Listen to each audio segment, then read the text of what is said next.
Whenever I look back where we come from as a nation, I see it as a dream. Whatever he pledges, he implements. He's fighting for the helpless, and these farmers are those people. Delivery per se. I promise to work and deliver for the sake of Tanzanians.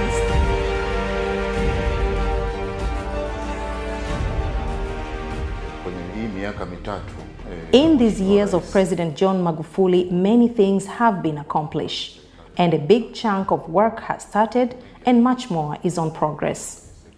The president is moving fast to implement his agenda, which he unfolded in his maiden speech to the parliament in November 2015. Aliahidi mambo mengi na kwa sehemu kubwa kazi imeanza, kazi inaendelea, lakini vile vile naweza kutafakari kwamba katika miaka hii msingi wa yote haya. The basic secrets for all these great implementation and achievements within the 3 years are threefold.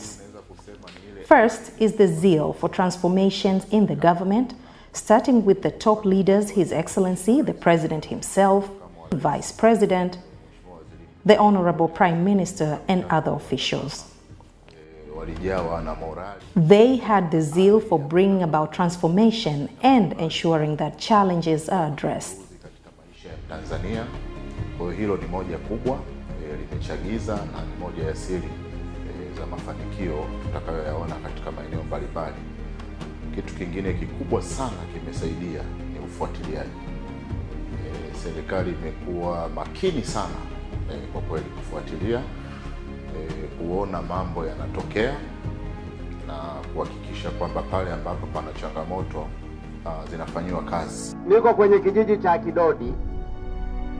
This is an example of how President Magufuli sometimes had to call directly government officials to summon them to visit certain villages to resolve project implementation issues. Lakini maji hayatoki. Sasa mimi nataka jibu la haraka, na huyo kandarasi umtafute, akiwezekana shika weka ndani.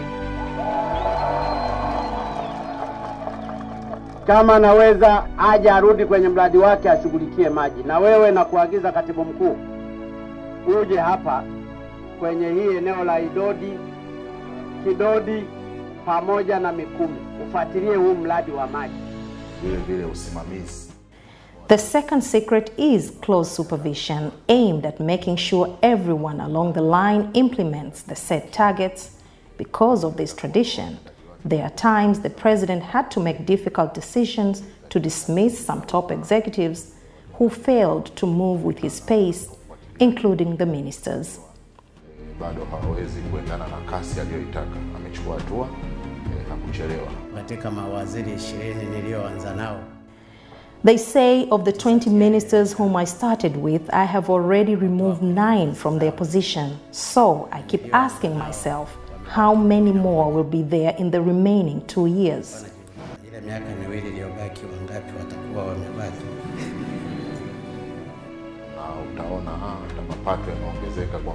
The third secret is creativity.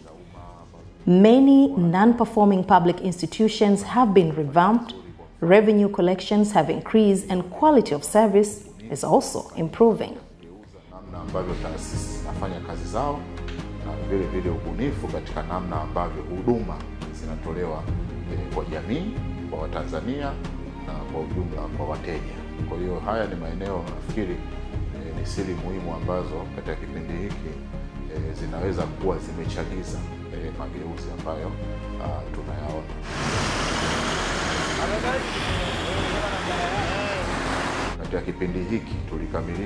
During this period, one of the biggest achievements are on infrastructure. We have managed to complete the construction of the first ever grand and historic flyover project in the country, famously known as the Mfugale Bridge. It is a project that has reduced the problem of traffic jam by 100% from city center to the airport.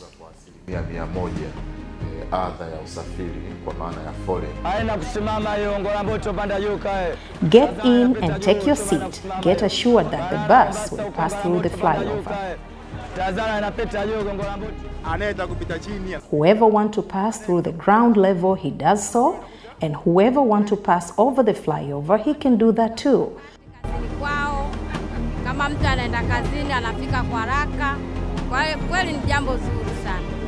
Zamani kulikuwa na foleni kubwa sana kabla ya daraja. In the past, before this flyover was constructed, there was heavy traffic here. But now vehicles are freely passing through as there are not many cars as it used to be.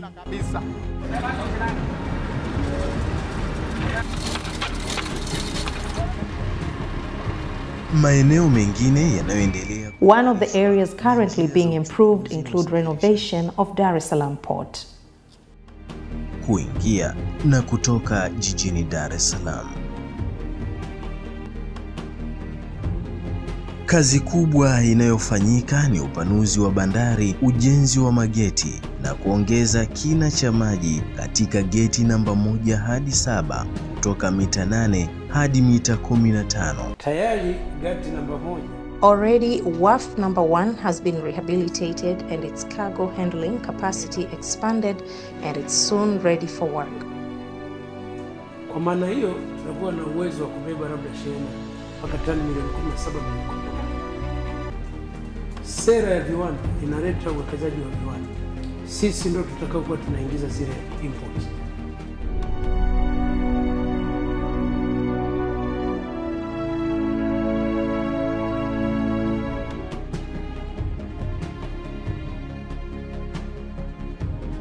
Tunashuhudia ujenzi wa miundombinu ya. We are also witnessing the construction of the standard gauge railway from Dar es Salaam to the Lake Zone and Kigoma to facilitate transport in the Central Corridor. Mizigo inayotolewa katika bandari ya Dar es Salaam kwenda mikoani na hata nje ya nchi. Kwa upande wa reli, tumekwisha kuanza kujenga reli yetu ya kisasa kabisa. Reli ya kihistoria, ni mradi mkubwa sana katika bara la Afrika. Tunashukuru pia serikali ya awamu ya 5 kwa kuja na wazo. We thank the 5th phase government for coming up with the idea that we need to drive our own electric trains. Na resources zinazopatikana nchini. Na ujenzi huu wa Stigler's Gold utakuja kuchangia. The ongoing construction of the Rufiji hydropower project will also help to feed energy for this railway project. Maana yake utapunguza zaidi gharama za usafirishaji wa mizigo. Kwa reli yetu itakuwa ni reli ya ushindani kulinganisha na reli za mataifa mengine kwenye nyanja za usafirishaji kwenda nchi ambazo hazina bandari. Kwa safari ya kutoka Dar es Salaam Morogoro itatumia si chini ya saa 1 na kwa safari ya Dar es Salaam Dodoma itatumia si chini ya saa 3. Kwa hiyo tutapunguza muda wa kusafiri. This project has made us get a police station at Soga. The road looks very attractive.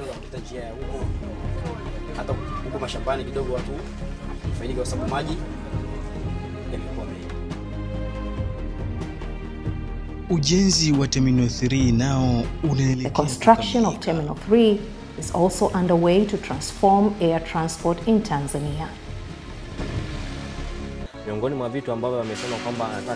Among the things that the president have promised include his vision for shifting Tanzania into a middle-income economy. For instance, in this airport, we expect international planes to land here and increase the number of aircraft that will land here. Hivyo basi itaongeza kuvutia watalii kutoka nchi mbalimbali kuja kwetu, ambapo pia itaongeza kwenye pato la taifa. Tupo tayari kusaidia na tupo tayari, tupo karibu nao. Ukitaka kujenga nchi yenye uchumi wa kisasa, if you want to build a country with the modern economy, you must have planes.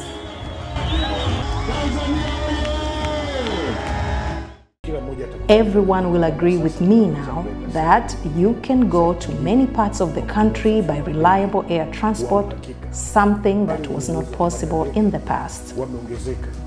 Na kubwa zaidi ni kutokana na kushuka kwa viwango vya nauli. Kwa hiyo kwa sasa hivi kwa kweli tumeweka nauli ambazo zina sura ya kiutu sana.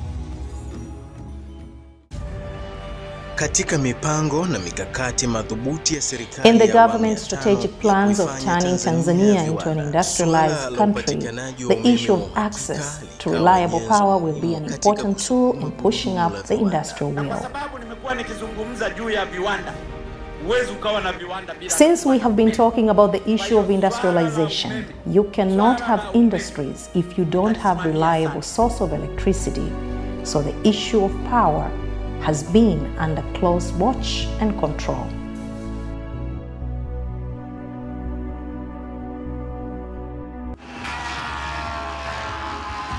Nishati ni muhimu sana. The energy source is very crucial, as the President has promised. Implementation has started in many projects, including gas-powered turbines at Kinyerezi 1 extension and Kinyerezi 2. Tumewekeza sana katika umeme wa gesi kwenye kipindi hiki, lakini muda mfupi ujao pia tutaanza utekelezaji wa miradi mikubwa ya upande wa umeme wa maji. Kwenye gesi tayari tulishaanza upanuzi wa mradi wa Kinyerezi 1, lakini pia upande wa mradi wa Kinyerezi 2, nayo furaha kusema kwamba kwenye kipindi hiki mradi huu umekamilika, inafanyika tu hatua za mwisho.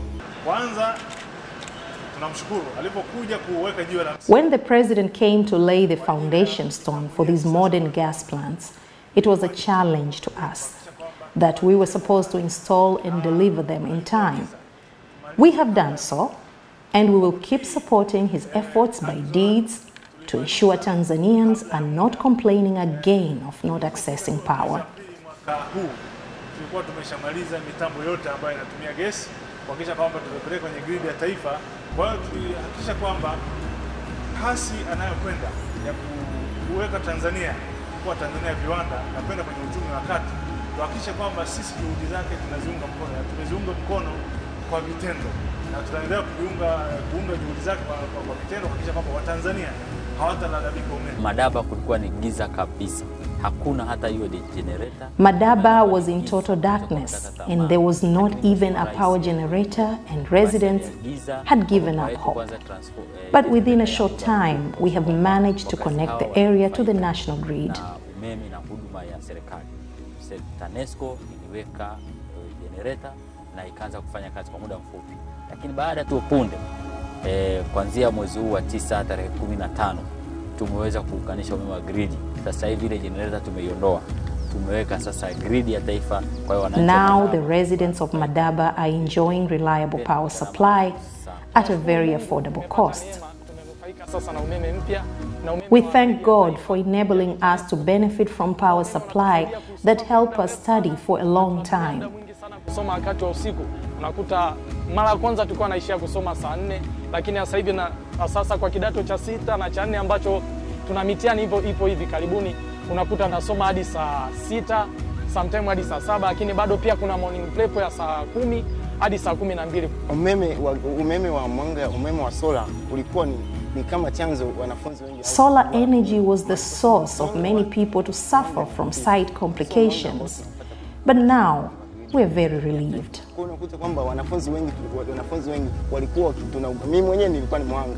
Nikituweko kusoma na mpaka ninywe maji kwa sababu ya nini? Macho yanakuwa yanauma. Hata hapa shuleni tunamshukuru Mungu. Even here in our school, we thank God for enabling our president to make us have access to power. He is really doing great things. Sasa kina umeme kwa sababu katika kampeni zake alipofika hapa Madaba aliahidi nitawaletea umeme na umefika. Tunasema asante kwa rais wetu Magufuli, tunamshukuru sana. Mradi huu utazalisha umeme kwa zaidi ya miaka 60 ijayo. Utatuzalishia umeme mwingi zaidi, yani megawatts 2115 ambazo ni nyingi zaidi kuliko umeme wote unaozalishwa hivi sasa nchini, ambao ni takriban megawatts 1560.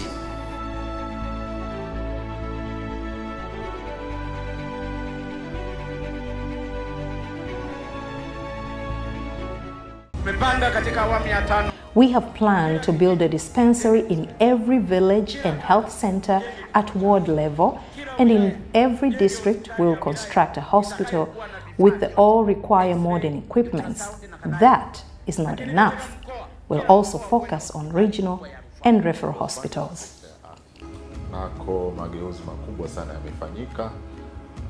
In the health sector, a lot of things have been done in terms of constructing regional hospitals, health centers, and the provision of professional health services as promised. tumejenga vituo vingi vya afya, tumejenga hospitali za mikoa, lakini kazi kubwa ilielekezwa vile vile kuhakikisha huduma za kibingwa zinapatikana nchini. Watanzania sasa waache kutegemea kwenda nje ya nchi kupata tiba muhimu, na kwa maana hiyo serikali imewekeza vifaa vingi sana. Muhimbili pale wakati ule Mheshimiwa Rais anatembelea miaka 3 iliyopita. The government has also invested in supplying modern health equipments, including installing CT scans, MRI, and we have started providing kidney transplant services. These are top-level medical services that were not possible in the country. Hospitali kama kubwa kama Muhimbili sasa hivi pale Jakaya Kikwete, tiba ya moyo watu wanafanyiwa operation, lakini tumeanza kwa mfano kupandikiza figo katika hospitali ya Muhimbili na Benjamin Mkapa Dodoma.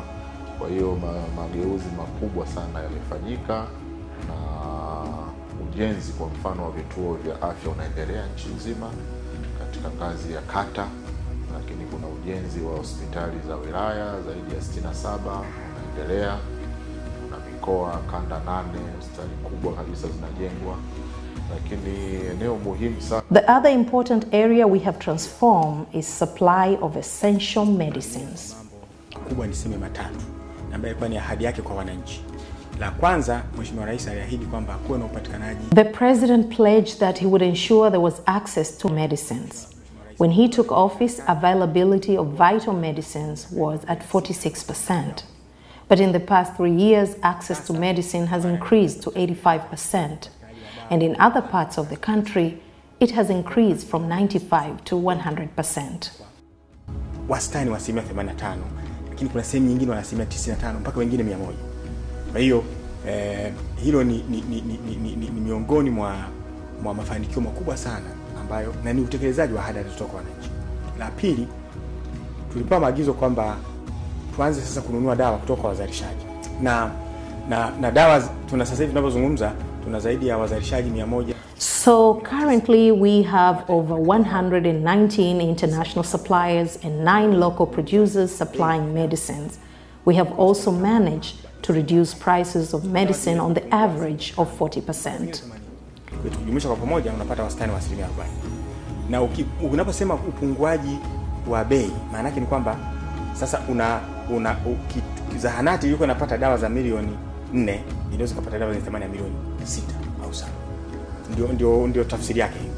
Kwa hiyo lakini vile vile kingine ambacho tumekifanya ndani ya miaka hii mitatu ambacho tunampongeza Mheshimiwa Rais ni budget ya dawa. Tumesema upatikanaji wa dawa, lakini hii imetokana na budget. Mheshimiwa Rais aliamua kwamba tutoke. We have increased our budget from 31 billion to 251 billion in his first year of being in the office, and later the budget increased to 269 billion before reaching to 270 billion currently. Ni mabadiliko makubwa, au niseme kwa Kiingereza ni revolutionary, kwa sababu unajua kutoa budget bilioni 30 kwenda 251 kwanza ni riski kwa kila mtu, kwa mpokeaji na yule anayetoa, lakini ilitekelezeka.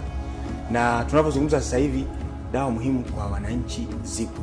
Dawa tunapata vizuri. We have been accessing medicine with hospital beds are clean and there are enough bed sheets, and the provision of services is generally good. Au tunasema installation au tunaweka vifaa vipya. Here we have installed modern heart surgery equipment as we implement our strategy to reduce the number of patients to be treated outside the country, and the equipment have been bought by the government. Na serikali kutoka MSD, hii ni moja ya mashine ambayo tunaita heart lung machine. Hii mashine ni kwamba sisi tunapopasua upasuaji wa moyo tunasimamisha kabisa mapafu na moyo. Tumepasua wagonjwa kwa kupasua kifua wakubwa na wadogo karibu 935.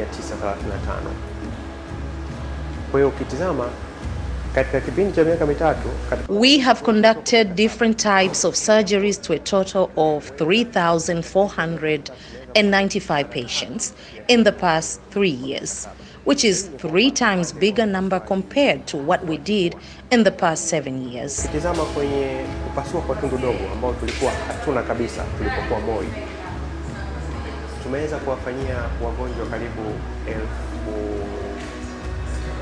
2,700. Kwa ukichukua jumla wa tundu dogo na huko kwenye upasuaji wa kifua ndio unapata ile hesabu ya jumla ya wagonjwa 3,495 wagonjwa waliofanyiwa. Lakini la furaha kubwa ambalo kila siku linanifanya. What makes me report to work at 6 a.m. every single day is the satisfaction of watching a patient who came at the hospital on a wheelchair and leaving here walking by himself.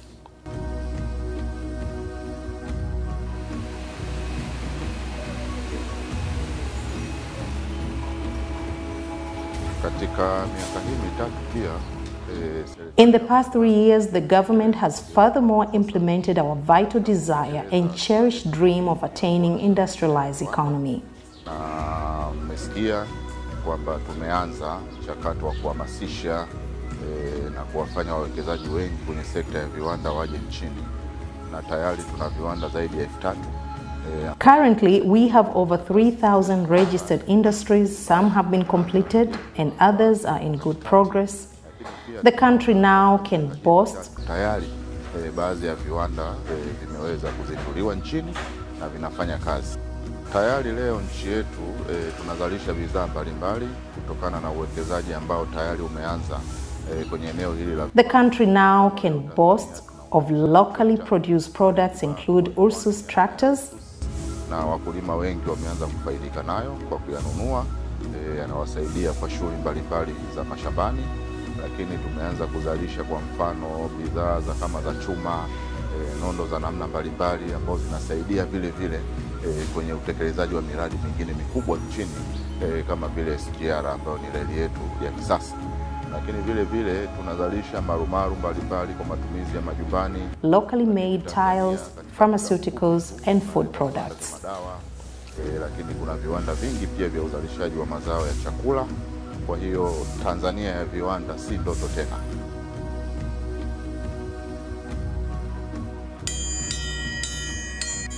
Wanafunzi wote watakaoingia darasa la kwanza. All students from standard 1 to form 4 will study for free. In fact, the free education program has saved many of us.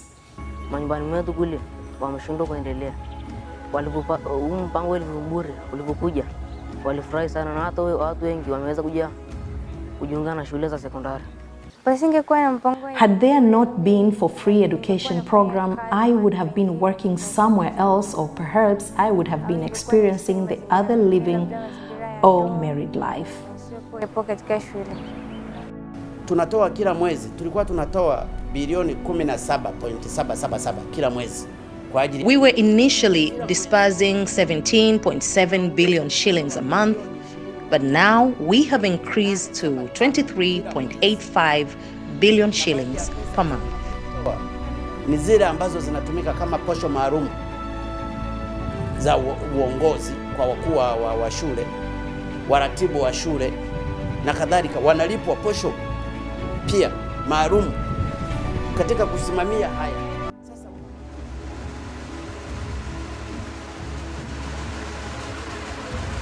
Haiwezekani hii Tanzania. How come here in Tanzania we have been gifted with minerals like gold by our Almighty, and then somebody else uses his wealthy to take all that gold, leaving the majority poor? That will not be possible under my administration. Ndani ya serikali yangu hili halitawezekana. Misingi ambayo baba wa taifa alituachia na kutusisitiza sana katika maendeleo ya taifa ni kuhakikisha nchi inafaidika na rasilimali zake. Sasa katika miaka hii mitatu pia serikali ya awamu ya 5 imesisitiza na kuweka. The fifth phase government has introduced legal systems and making institutional transformations to speed up changes in harnessing our mineral resources. We have been gifted with unique minerals that cannot be found anywhere else in the world but Tanzania. Lakini tumebadilisha taasisi mbalimbali, kwa mfano imeanzishwa tume ya madini na kwa ujumla kuna maagizo mbalimbali yametolewa kujenga ukuta wa Mirerani, We have constructed a wall around the Mirerani to protect illegal transportation of Tanzanite minerals, and it has worked. The wall has helped to increase revenue from 70 million Tanzanian shillings to 1.28 billion Tanzanian shillings.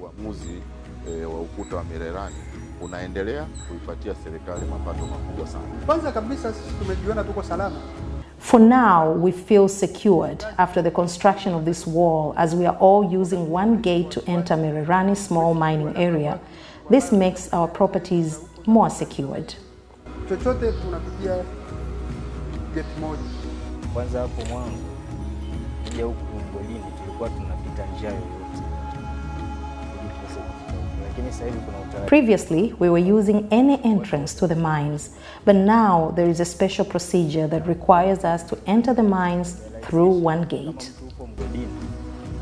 Umepata labda chochote. Ukifika pale getini unasaminisha kile ulichokipata. Labda umepata jiwe unasaminisha. Kwa hiyo pale unaposaminisha unakupa gramu halisi za ile. Lakini kuna kule Geita serikali pia ilitoa agizo badala zile. In Geita region, we have banned the transportation of gold carbons outside the region where gold is extracted for want of security and transparency. By September 2018, revenue increased from 400 million Tanzanian shillings in June to 800 million Tanzanian shillings. Fedha nyingi kwa serikali. Kuna wakati kutoka milioni wastani wa milioni 400 mpaka milioni 850 na zaidi.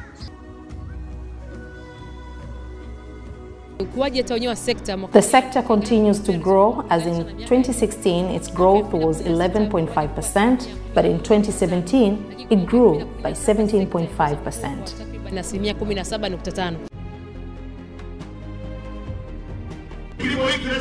Agriculture must liberate the farmers, and we want to see the farmers who sweat and efficiently benefits from his farming. The transformations in the agriculture sector have contributed to the growth of the sector due to massive investment, including employing extension officers, effectively using agro centers and the distribution of fertilizers. Uwekezaji ambao umeendelea kufanyika, tumeajiri maafisa ugani zaidi katika maeneo ya kilimo. Maafisa hawa wanatoka maofisini sasa wanakwenda kusaidia wakulima mashambani, usambazaji wa mbolea, kuwapa ushauri wakulima, lakini vituo vyetu vingi vya kilimo sasa hivi vimeamshwa, vimepewa bajeti, lakini vile vimepewa malengo ya kuzalisha, kwa mfano utafiti wa mbegu kule Naliendele na maeneo mengine. Kuna mbegu bora nyingi zimefanywa utafiti na wakulima wamepewa ushauri wa namna bora wa kuzitumia. Katika miaka hii mitatu Tanzania imeshafikia na kuvuka rekodi ya bara la Afrika. Ongoing reforms have made Tanzania break African continental level targets under Malabo Declaration that requires growth of the sector to reach 6.3% by 2025. But by 2018, our agriculture sector in Tanzania has grown from 3 and 4% to 6.7%. Tumetoa kilimo kwenye ukuaji wa 3 mpaka 4 mpaka kufikia sasa 6.7.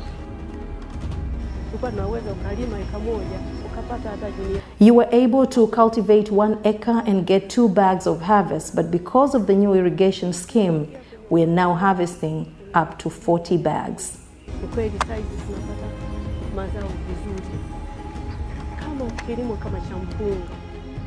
Tunaendelea tunapata kwenye gunia 40 kwa ekari kwa saizi.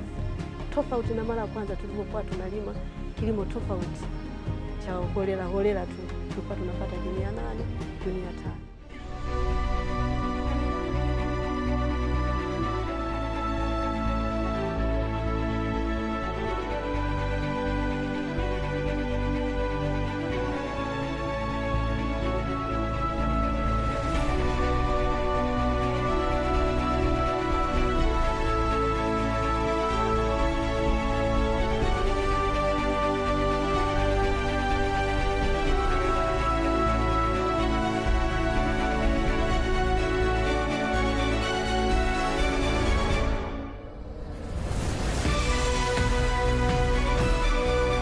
kila Mtanzania. Every Tanzanian is supposed to be confident. You need to ask yourself, what part are you playing and what good story you will have to tell in the future. Choose to be part of this transformation journey. Kwamba kipindi kile cha mageuzi ya Mheshimiwa Rais Magufuli na mimi nilichangia kwa kufanya 1, 2, 3. Ukikosa historia hii hautakuwa na kitu cha kueleza wajukuu zako na watoto wako wajao. La kuwaomba ni wote. My call to you all is that every one of us should work together. Everyone should play his or her part.